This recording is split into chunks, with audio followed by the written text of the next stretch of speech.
Hi guys, I'm here with John Paul from Pulilan. Napakagwapo, di ba, pag mga taga Bulacan. So, kumusta? Okay lang naman po. And of course, I'm one of your followers and then I've seen and followed you all throughout your pageant journey. So, kumusta naman? Are you planning to join ba sa national pageant in the near future? May plan naman po pero sa ngayon po is nagre-ready po ako sa singkaban ko po. Ngayong September po. So after po nun baka po mag-join na po ako sa national pageant po. So, kumusta naman yung mga previous pageants na sinalihan mo? Ngayon po, okay naman po. Ang kakatapos lang po nung Ginoong Bulacan ko po. So nakuha ko po na yung title na Man of the Philippines, Bulacan Province po. Wow, congratulations. Thank you po. Yeah. So, syempre, maraming yung magtatanong yung mga followers ko. Are you still single or taken na ba? Single po. Wow, and ready to mingle, diba?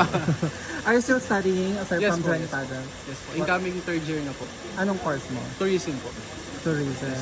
So, what do you think is the importance of your course in joining the pageant? Malawak po kasi ang tourism so pwede ko po siyang gamitin sa mga next na sasalihan ko pong pageant, sa mga natuturo po sa tourism industry.